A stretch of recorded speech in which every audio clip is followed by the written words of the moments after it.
Now, this goes beyond personal tragedy. It goes to a public health hazard of unknown proportions. It goes to the right of the ordinary people to know all the facts. Yeah, people ought to know if the neighborhoods are killing them, you know? Amen, gentlemen. Amen. And what a fine effort it is. I'm totally sympathetic. Congressional hearings should be scheduled just as soon as possible. The American people deserve no less. Message, we care. Great. Turn this way, please. Right here, sir? Okay. Right over here. Great.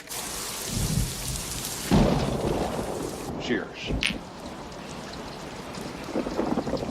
You know, son, you're a real comer. I wouldn't be a bit surprised if you ended up in the leadership. I'll say this, if I were speaker, I'd sleep better with you as a lieutenant. Well, thank you very much, Mr. Chairman. I'm surprised to hear you say that, because I really honestly didn't think you was going to go with me on this power lines thing. But I'm not.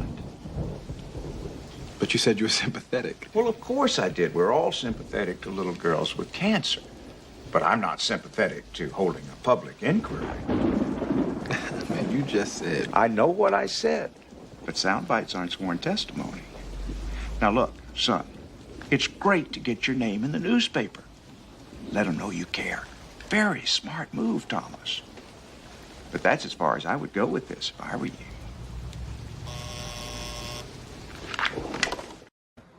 Islam, Islam, Islam.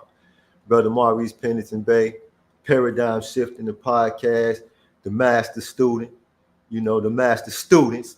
I got the grand governess, Crystal Glover here with me. Islam, Sheiks. Now tell me that clip from Distinguished Gentleman didn't just remind you of that doggone debate we just watched the other night.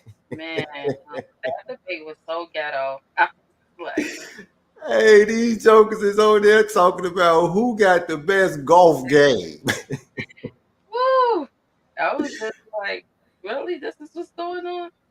That's what these people giving all their last, pennies to. And because remember, Trump just raised multi-millions of dollars right after he had got, that sentence came down.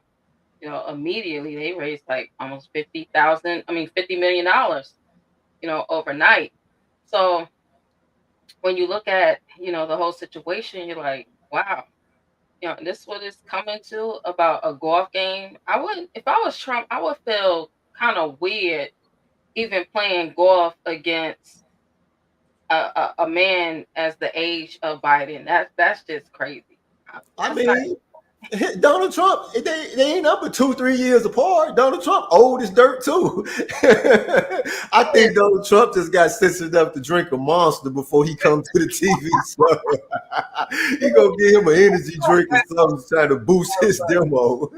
Give Biden some energy drinks, some energy shots, something, because he is like mentally not there. Like I wouldn't even feel right.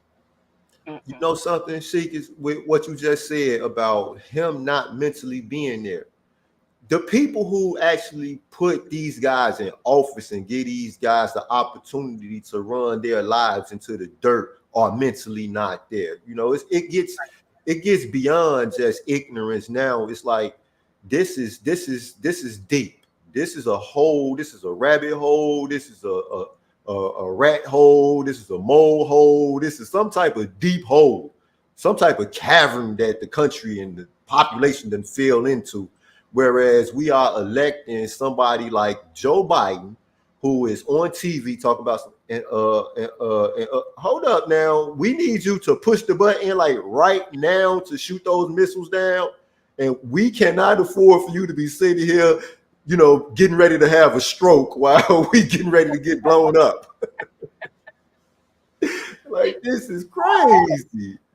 This is a mess. And then, for Donald Trump to bring back to reality who Joe Biden really is, to really point our attention to the 90s, when you and I when we were growing up.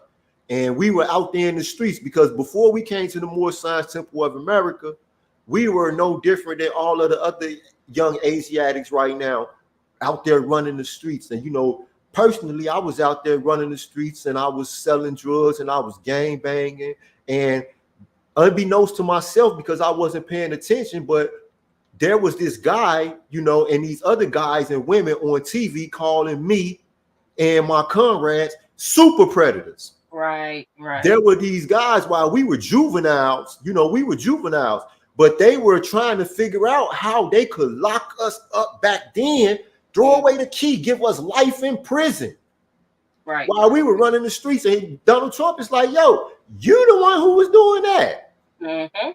So while you want to talk about, putting these positions, this group of people, the so-called black people, in the best position that they have ever been in this country, well, before you was calling them super predators and you was calling they women welfare, we can't even say that. Right.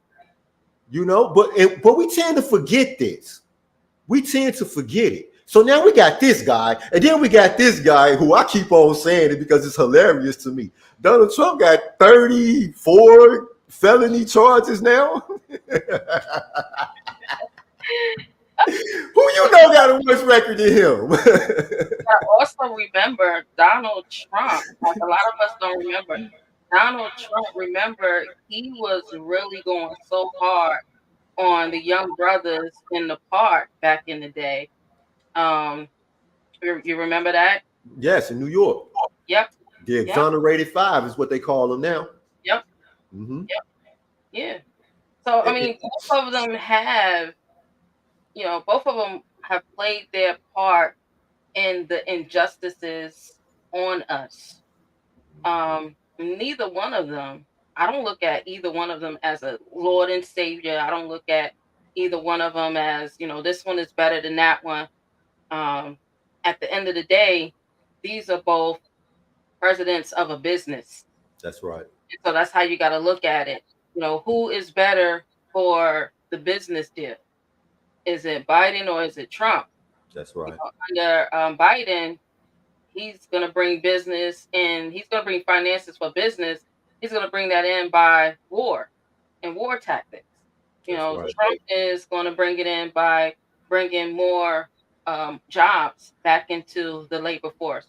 So it just depends on what type of president of the business do you want? Do you want the war type, or you don't want the one that's just going to bring more jobs back into the industry? That's right. At the end of the day, like these, other than that, we're not going to be talking about, which one I like the best, which one is going to do the best for us, because neither one of them are. No, they're not. And the thing is, we do have better options. It's just that we have come so far along into the game where we have lost the right and the opportunity to choose better options. And this is where the masking and the spell casting comes into play. Because the people, we don't understand our power as a people when it comes to the political structure. For the most part, you got this large segment of the population and even members of the Moorish Temple of America, an organization that began as a civic organization where the Prophet Noble Ali came to teach the rights of the people politically so that we can take control of the situation ourselves. Like we have the right to put who we want as a candidate for these offices. Whereas we sit back and then we just be still. And the next thing you know, we look up and these are the only options that we have, and then we in a country where the Constitution of the United States of America, please everybody listen to this. The Constitution of the United States of America says that it guarantees a Republican form of government. It says that it guarantees this. Now, we know that in business, okay, if I guarantee you a particular quality of service and then I don't provide you with that quality of service, now you could take civil action against me. Ain't that right, Sheikis? Yeah, definitely. If I tell you that I guarantee you that this product is going to do this particular thing, and then that product doesn't do what I tell you what I guarantee for it to do, you could take civil action against me. Okay, right. So now if the country has a constitution that guarantees a Republican form of government, which a lot of people don't know what that means. They think that it's talking about the philosophies that we dealing with nowadays when we see the Republican Party or the Democratic Party. But a Republican form of government actually has nothing to do with the philosophy of today's Republicans.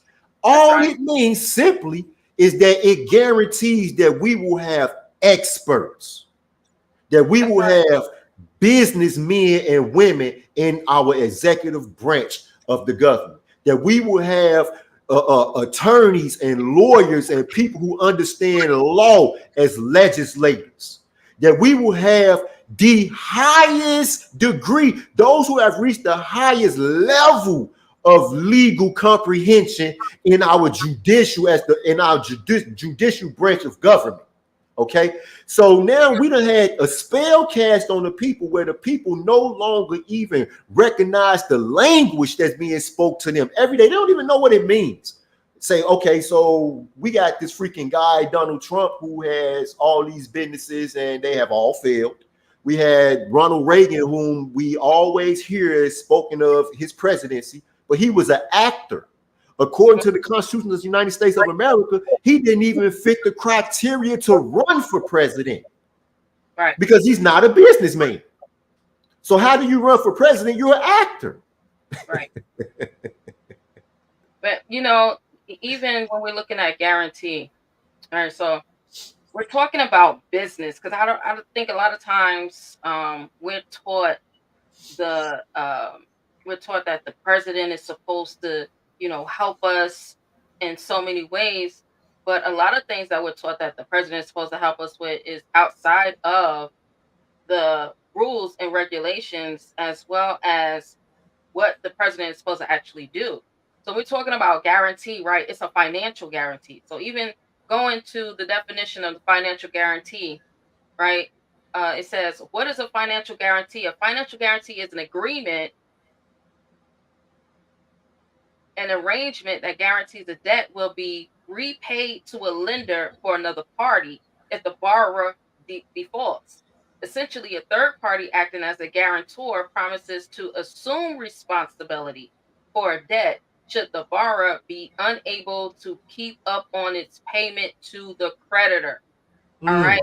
So you got to really look at, well, is this president really operating under what we call today as the GAAP, right? Which is the generally accepted accounting principles, right? Where you're doing business in good faith, right? Where you have clean hands.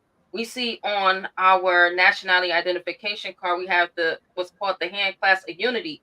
That is a representation of doing business with clean hands. Islam. So, you know, looking at what the financial guarantee is, as the president is supposed to make sure that they're doing good business. That's it, and that's all. You know, all these other things that we think the president should be doing has nothing to do with what the president should actually be doing. You know, they just made a ruling a couple days ago, SEC versus Jarsky. And what they said was that no longer will they allow the interpretation of these federal agencies to decide what the meaning is of something. So now Congress has to come back and actually define these meanings, which is a great thing, especially brothers and sisters that's dealing with child support, right? So for so long, they've been allowing the legislative to make rulings on what they believe Congress meant when it dealt with the responsibility of the quote unquote non-custodial parent, right? Now, Congress actually has to go back and define what is a non-custodial parent? What is the responsibility of a non-custodial parent?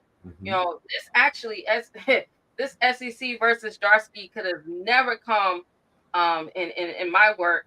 Look, this is clutch for me because it came right on time.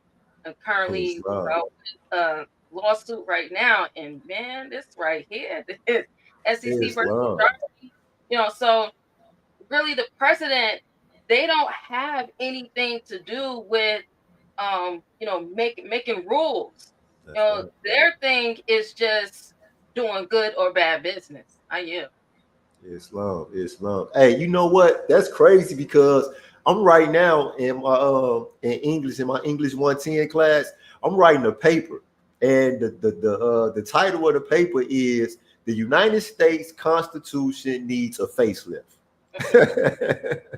Like it's so the language is so outdated, Sheikis, and if you look at the Illinois Constitution, the Illinois State Constitution is in essence identical to the federal constitution. Oh The yeah. only thing is the language is more clearer, it's much more plain, and it's up to date, it's modernized.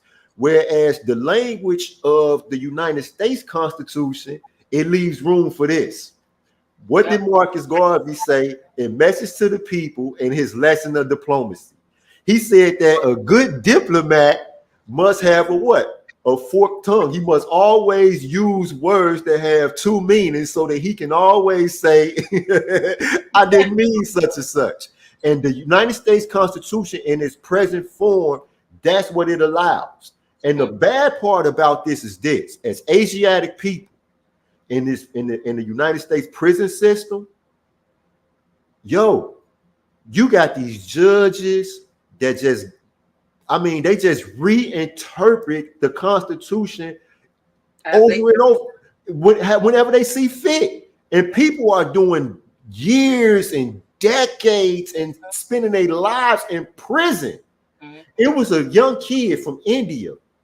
I can't think of his name for nothing in the world, but in the last, I'm saying about the last 5 years, he just won a groundbreaking case when it comes to the 922G and the gun charge. That's right. And he didn't make no argument that had not been made at least 1,000 times before him. But it was a couple things. One, he was from India. He was a foreigner. Right. Two, the motion that he wrote was so eloquent that the Supreme Court, when they looked at it, they just looked at it, read it, and was like, man, wow, no, I want to hear this case. So for all of y'all out there who got disputes in court right now and you having legal battles, I'm finna give y'all some game. Listen to this from somebody who just spent 20 years in prison fighting. The better you write your motions, Right. listen, the better you write your motions, the more eloquent you write your motions, the better your chance is of getting that motion actually heard in court. That sounds crazy. It sounds crazy, but the judges ain't trying to read no chicken scratch. They ain't trying to hear no chicken scratch. Especially not a Supreme Court. That hurts whenever you're just starting out your case.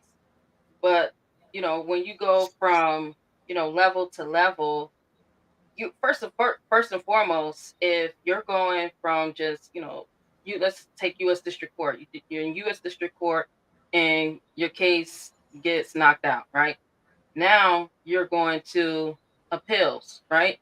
So in appeals, you can only do one thing. Well, one or two things in appeals. So the first one is you can only go off of what the judge or the court did not do according to the rules, whether that be the rules of criminal procedure or rules of civil procedure. They all have to follow the same rules. Now, every district has its own kind of like rules and regulations, but for the most part, everyone still has to follow the same exact rules. Right? So you can get them on those type of technicalities. Now, you also can do a de novo, which means that they have to look at the entire case and make a ruling. And I don't think a lot of us know about the de novo to make them have to look at the entire case and not just based off of the court not following the rules and the procedures of the court. So yeah, definitely. And the more you get into the case, when it goes from court to court, you begin to become more adept in how to formulate, what to say, what not to say. And like you just said, look, get you a thesaurus, get you a lot of times people laugh, a lot of times they say, well, that's the Moors. with the Black Laws Dictionary. Look, the attorneys use the same dictionary. They use the Black's Law Dictionary just like you use the Black's Law Dictionary. So you want to go off of the meaning of the legal term versus what we use as common language, because it's two different night and day scenarios that's going on at the same time. That's right. That's right. You know, it's for you to point out, you know, when it comes to meanings, right? So this is part 2 to the second episode of Paradigm Shift in the podcast, which is the political witchcraft is real. And when we talk about political witchcraft or political spell casting, or you know, we talking about the illusion that these politicians, you know, are, you know, actually doing some type of work. Now, with that being the case, I don't want to excuse, you know, the people for, you know, their lack of action taken in matters that, you know, relate to themselves, because we hold most of the responsibility when it comes to our own personal well-being. Now, a government has a responsibility to the citizens, and the people who we see that's in office right now, the ones who we see, you know, masquerading on television, the ones who we see getting the most attention on Fox News and CNN and all the other medias, these are just straight common actors. And they are, you know, Toastmasters who weave words, and they get the people thinking, you know, they're going to get in office and make changes and do all types of things that's going to make life better for them. And then years and years go by, and it's the same old argument, the same old cloak and dagger show, right? So what I want to say to the people right now is, let's pay attention to some of the common issues that we have. And when I say common issues, I'm talking about, I don't care, you know, what religious group you are with. I don't care what ethnic group who you have allegiance to. I don't care what corporation, what business. I don't care where you are in relation to the food chain. What are the common issues that exist in America that we see just ignored? Okay, they are just ignored by the government. The most common issue that is ignored by this government, that is at every dining table in this country, is the drug problem. All right. We live in a country that has had a drug problem for a long time, and it's not getting better. It's getting worse. It's getting worse, you know, and the major problems, the major drugs that we're dealing with right now are coming from a place that we know exactly where it's coming from. China is shipping into this country fentanyl by the metric ton, and I mean thousands of metric tons of these pills. They are shipping in gallons and gallons and thousands of pounds of this powder and this liquid K2 that got our young people, you know, running around the streets acting like animals. And I mean literally. I don't mean that their behavior. I mean that they're barking like dogs and purring like cats and trying to swim in concrete as if they were fish in water, you know. And China is sending this stuff over here, and the United States of America is acknowledging it while doing nothing. They're doing nothing about it. I'm constantly asking the question. And the reason why I keep asking this question is because I want to see the citizens of the United States of America, I want to see all of the social media influencers start to publicly make a demand to these government officials that they address this issue with China. I want you to make a demand. Why can you find a reason to bomb anybody if you're not bombing China for flooding this country with this fentanyl that's killing, like they said on the news today? I heard it on the news today that over 100,000 American citizens are dying a year from fentanyl overdose in this country. Over 100,000. My child, my son, who was a normal young man, good young Moorish American Muslim, 4 years ago, smoked some K2, and now he is paranoid, schizophrenic with agoraphobia. And for y'all who don't know what agoraphobia means, that's when an individual is afraid to leave out the house because it is K2. You know, a lot of us, you know, we seeing the young guys and the young women in the streets. We seeing them every day, and they doing things, and we like, man, what the freak done got into them? It's the K2. It's these other synthetic drugs. Okay, these drugs is coming into our country, and then we got these politicians who are doing nothing about it.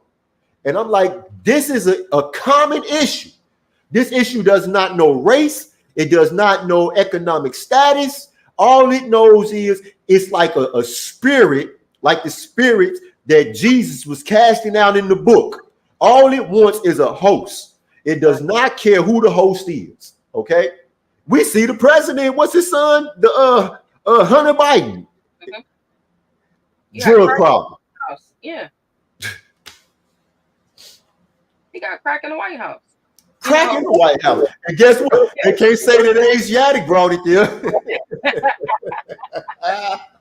Nah. They can't say we did it. The drug is, the whole drug problem is, first and foremost, when you look at America as a whole, America has always been the number one drug dealer to the world, right? So now we're looking at this new thing where these designer drugs, right, are overtaking the people because it's synthetic. Yes. And these synthetic drugs, it really does a true chemical imbalance on the body, on the mind, right?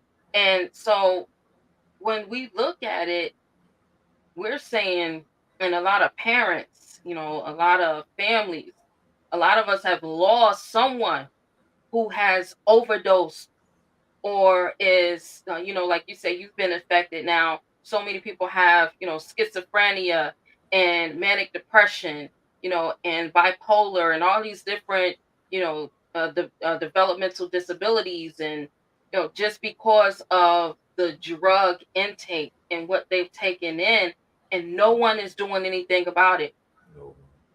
We as a people, if you're going to be going and you're going to be voting for people, and people are saying, we're going to do this and we're going to do this for you and we're going to do that for you, you got to begin to hold these people under contract. All right. Mm-hmm. So when I say you got to be able to hold them under contract, remember, they provide all of these guarantees. So you want to provide these guarantees, and you're saying you want to do good business on our behalf. We need this contract in black and white. No more. The days of the promises of what you're going to do.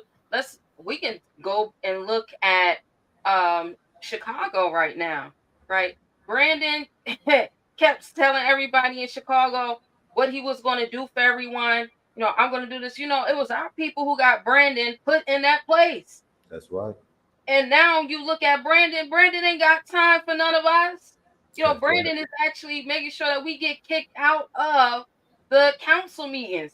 He's making sure that we don't show up. I saw one brother with a fez on was crying down at Chicago City Hall because he was getting arrested because he out there protesting with the protesters, but he only one with the fez on. So they single him out.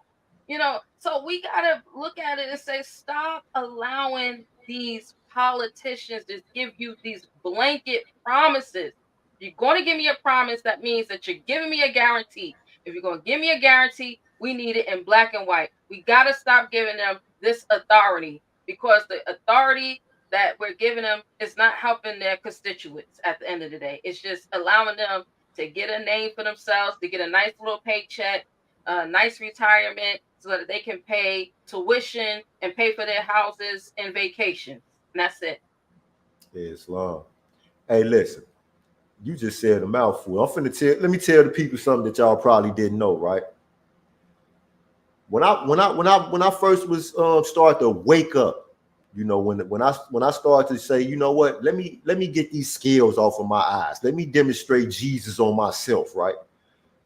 I would ask myself over and over again, how did I get where I was? Okay, because now we demonstrating the lessons from the Buddha. The Buddha demonstrate, we got to understand our suffering so that we can stop the suffering. So I was like, how did I find myself here? And I'm walking around inside the prison, and I go to the chow hall where you see all of the wardens, the AWs and the warden, they standing up there. And I went to I'm looking at these jokers, and I'm like, okay, well, You know, I'm locked up for selling dope, and you know, I was making a lot of money. I was making a lot of money, Sheikis. And I'm sitting there looking, and I'm like, well, you know what? I was making more money every day than they make every week. Okay. Yet and still, they are all millionaires while I'm sitting here locked up broke. What happened? Okay. So in my questioning of myself, then me asking myself that question, then I start to really study and I say, well, get the freak out of here. The doggone warden in the prison is getting paid the same thing that the Speaker of the House is getting paid. The Speaker of the House, this is the second most powerful office in government. How is the warden making the same thing as the Speaker of the House? So now I start to delve deeper into the actual pay structure.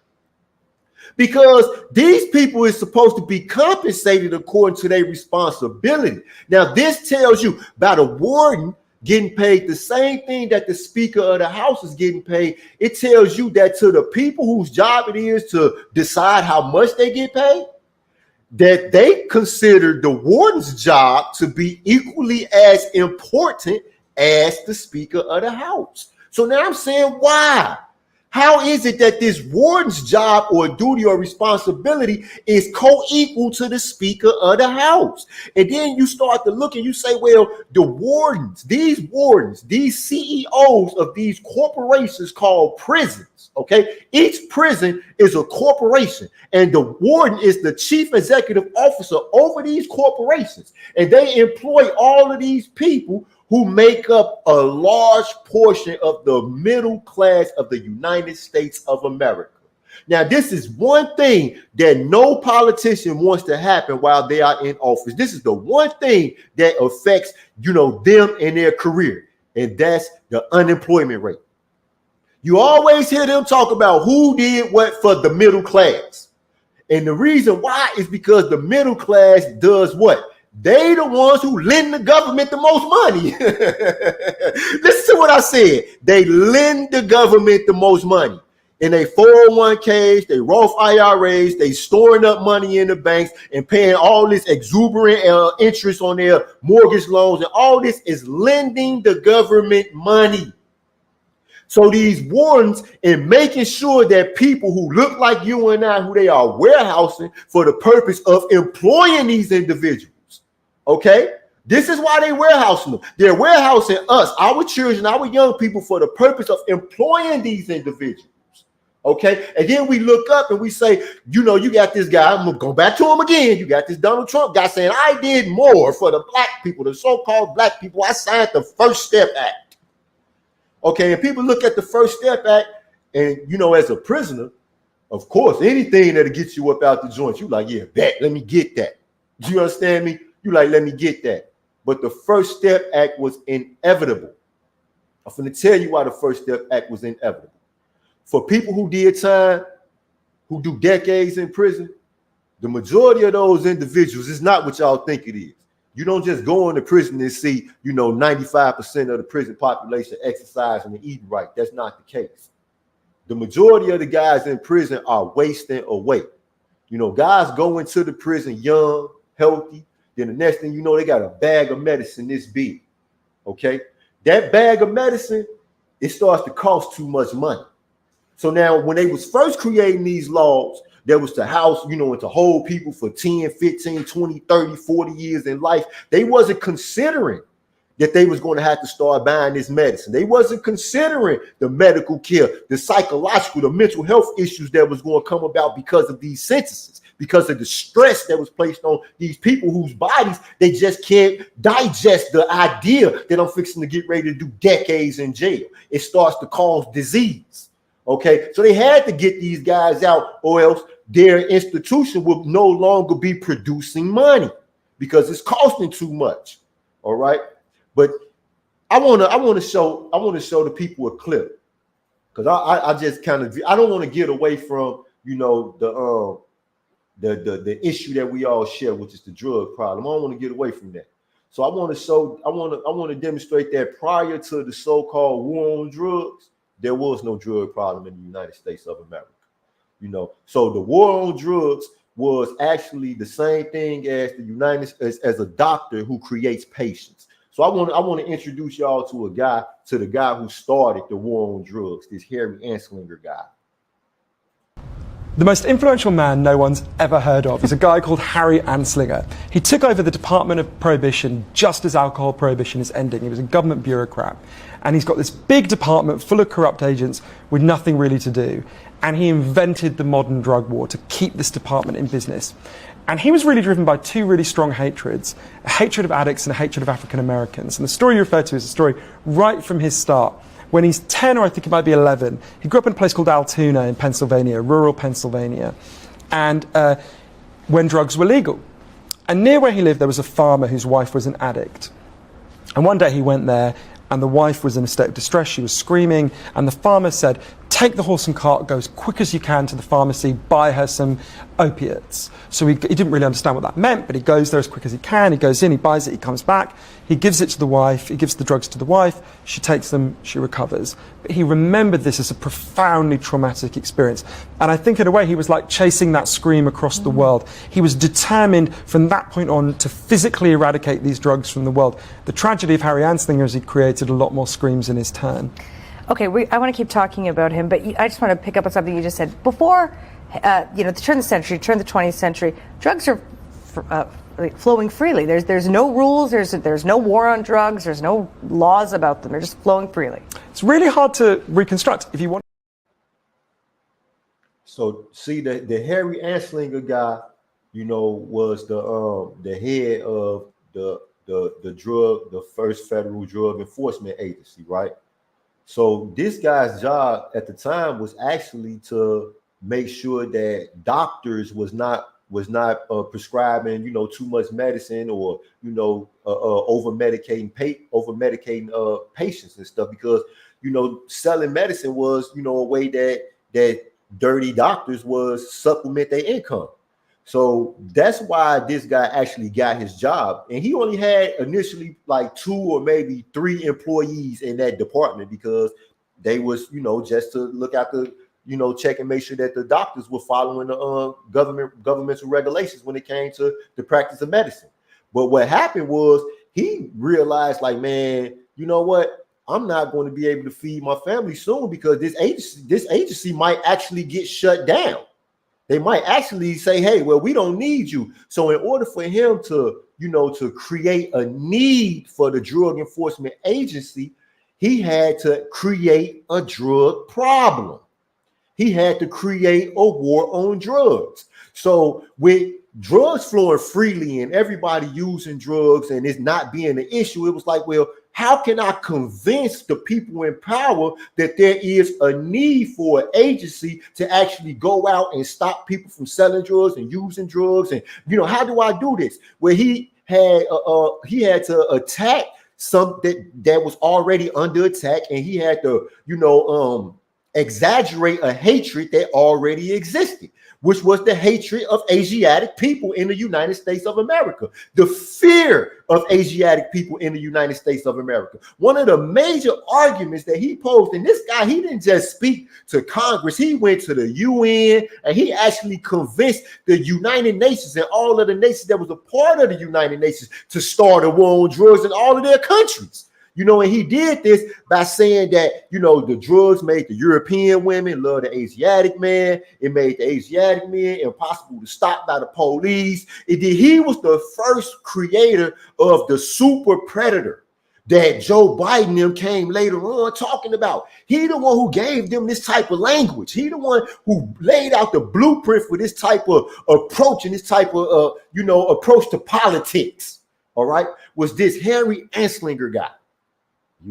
And right now today, we are still suffering the consequences of a doctor who created patients, because we know the taboo. A lot of, for our young people, our young kids right now, a lot of them, they might enjoy the high, but they enjoy the hiding and getting high even more.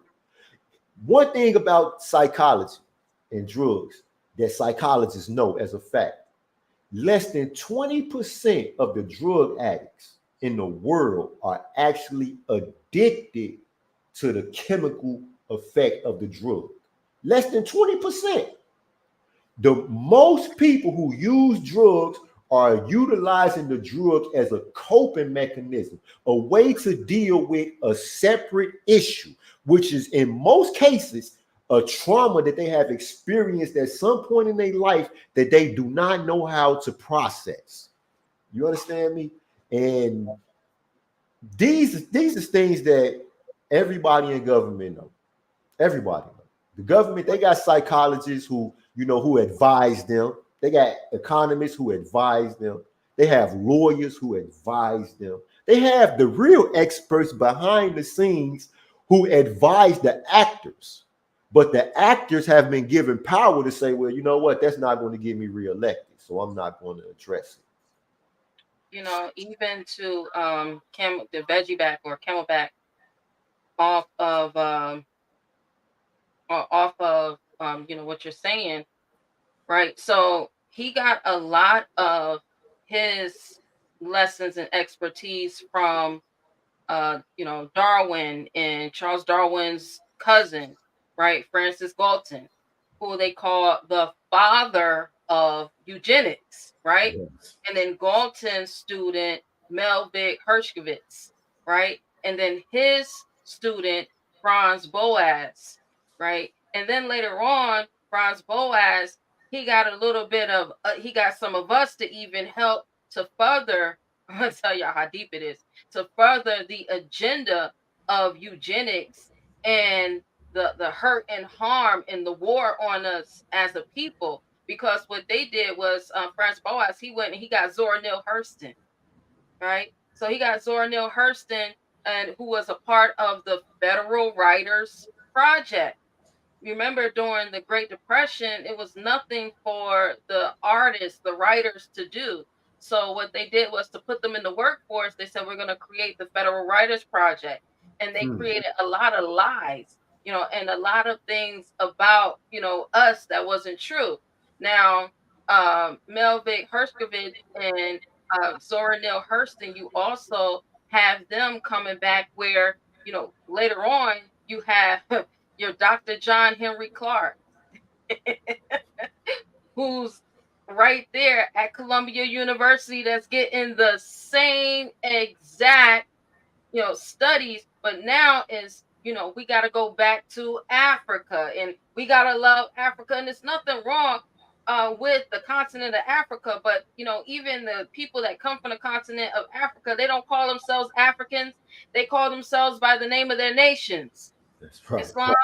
So, this whole program, this eugenics program, for us to hate ourselves and not be who we are, this program to, think that another people is better than us, and put them in, their stories and their livelihoods over ours, is a part of this whole entire eugenics program.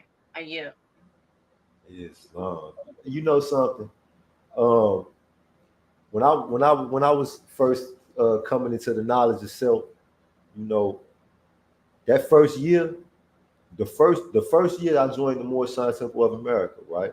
Between 2007 and 2008, I read over 100 different books, and a lot of the books that I was reading that I actually studied, a lot, with my comrades who, because I came in, it was a group of us, but we read a lot of the Elder Baruti books, Sappho, and you know what I mean, and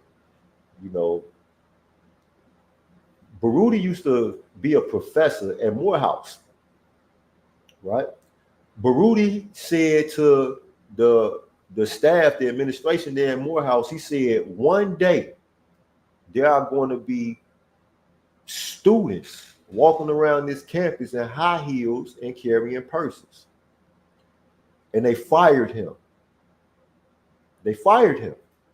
Now, this attack on somebody who brings forth this type of truth, why would this is an all male school? It's an all male school. So what is wrong with his warning, right?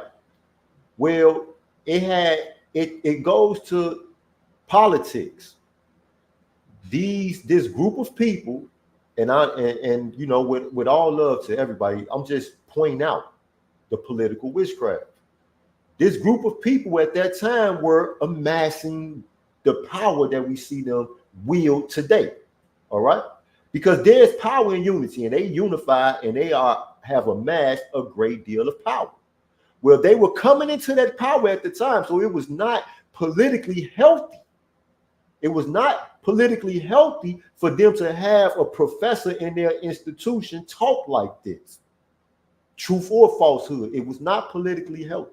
So we seen the politicalization of the well-being of our children just manifest with the firing of such an incredible teacher and a scholar from an institution where his services were well needed, where it was well needed. I remember when I read Amos Wilson's Black on Black Violence. All right. Amos Wilson says in Black on Black Violence that history is political. And this is what you were talking about, Sheikus. This is what you're talking about when we start to see all of the African studies, you know, classes that popped up all over, you know, America, and every single solitary college in this country.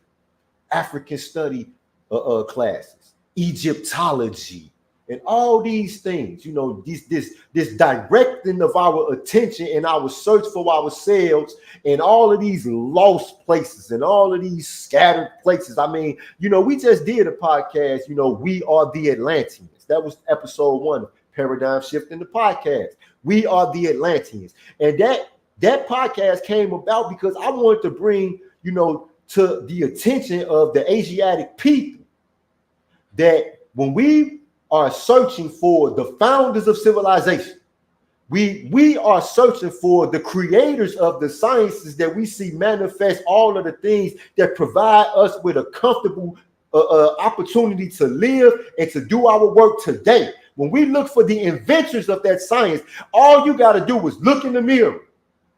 Don't listen to the individuals who are telling you that the planet and everything great in the planet was created by aliens from outer space. And definitely don't listen to the Asiatic people who propagate this nonsense. The Malachi Z. Yorks of the world, who want individuals to believe that some great superior race of people called Anunnakis came down and created everybody. That's nonsense. That's bull crap. Your ancestors created everything that's worth your attention.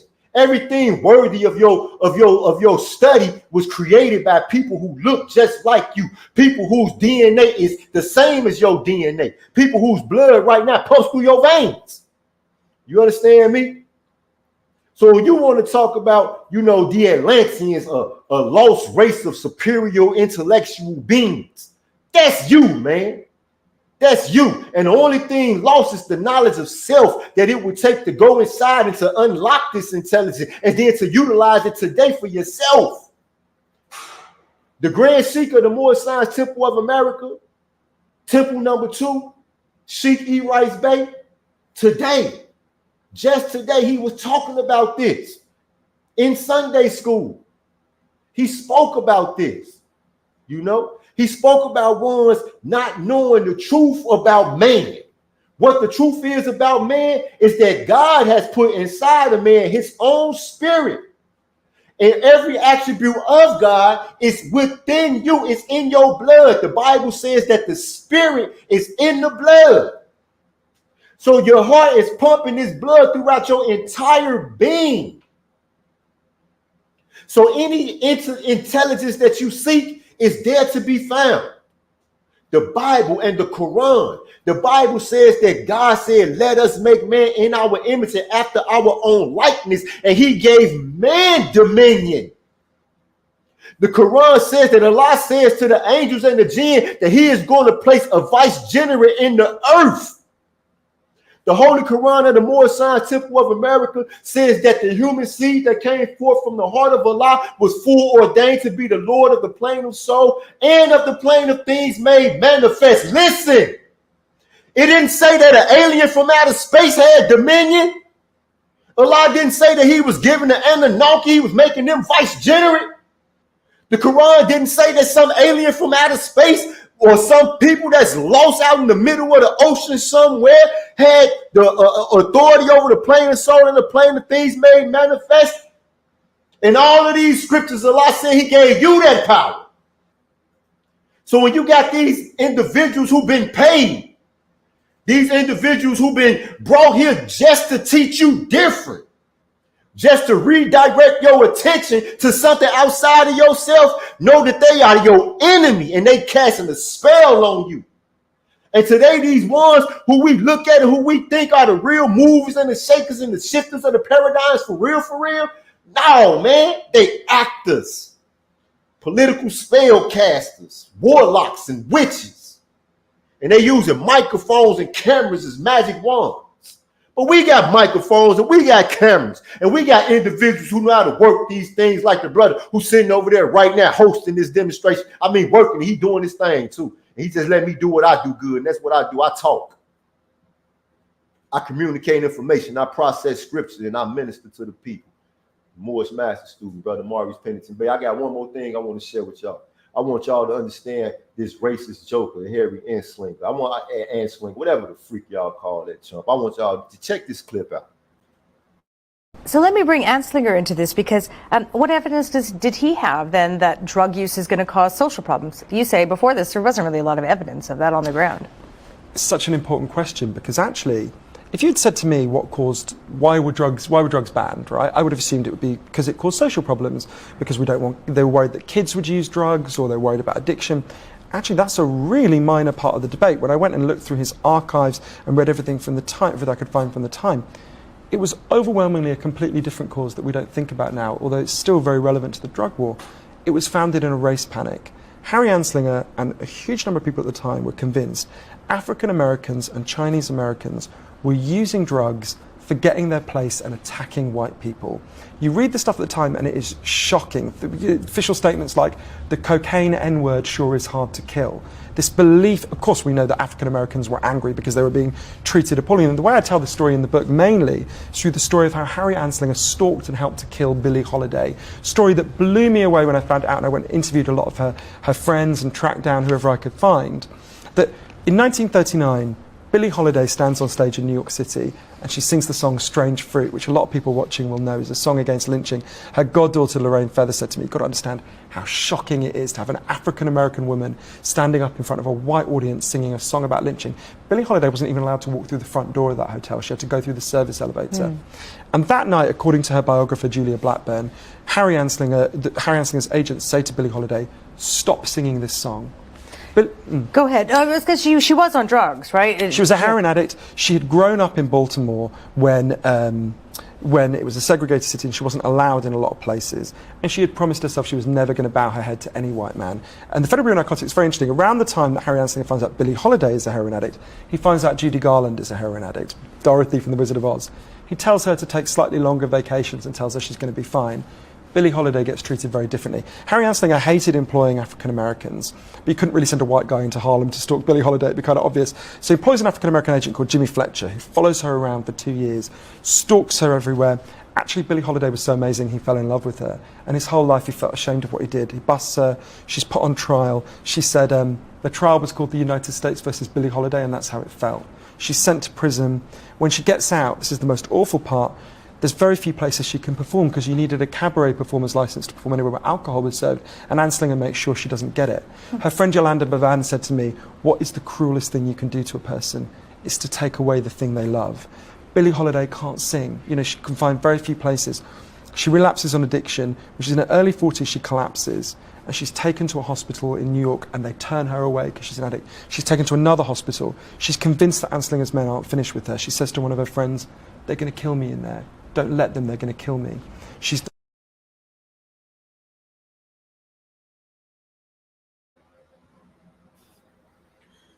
So with that being the case, I want the Moors to just, wake up. Like the Prophet Noble Ali said, wake up, you sleepy Moors. Wake up and wake up all the people around you.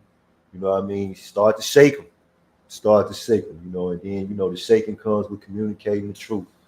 As we could see, it ain't nothing changed from back then with the Harry Anslingers of the world. We got those same jokers right now in politics. That same spirit right now is still roaming, but we got, individuals like the Grand Governors K. Glover who has, mastered their language, So before we end Paradigm Shifting the Podcast episode number 2, I want the Grand Governors to tell y'all, a little bit about what she do, so y'all can come and get this sister. Y'all need her.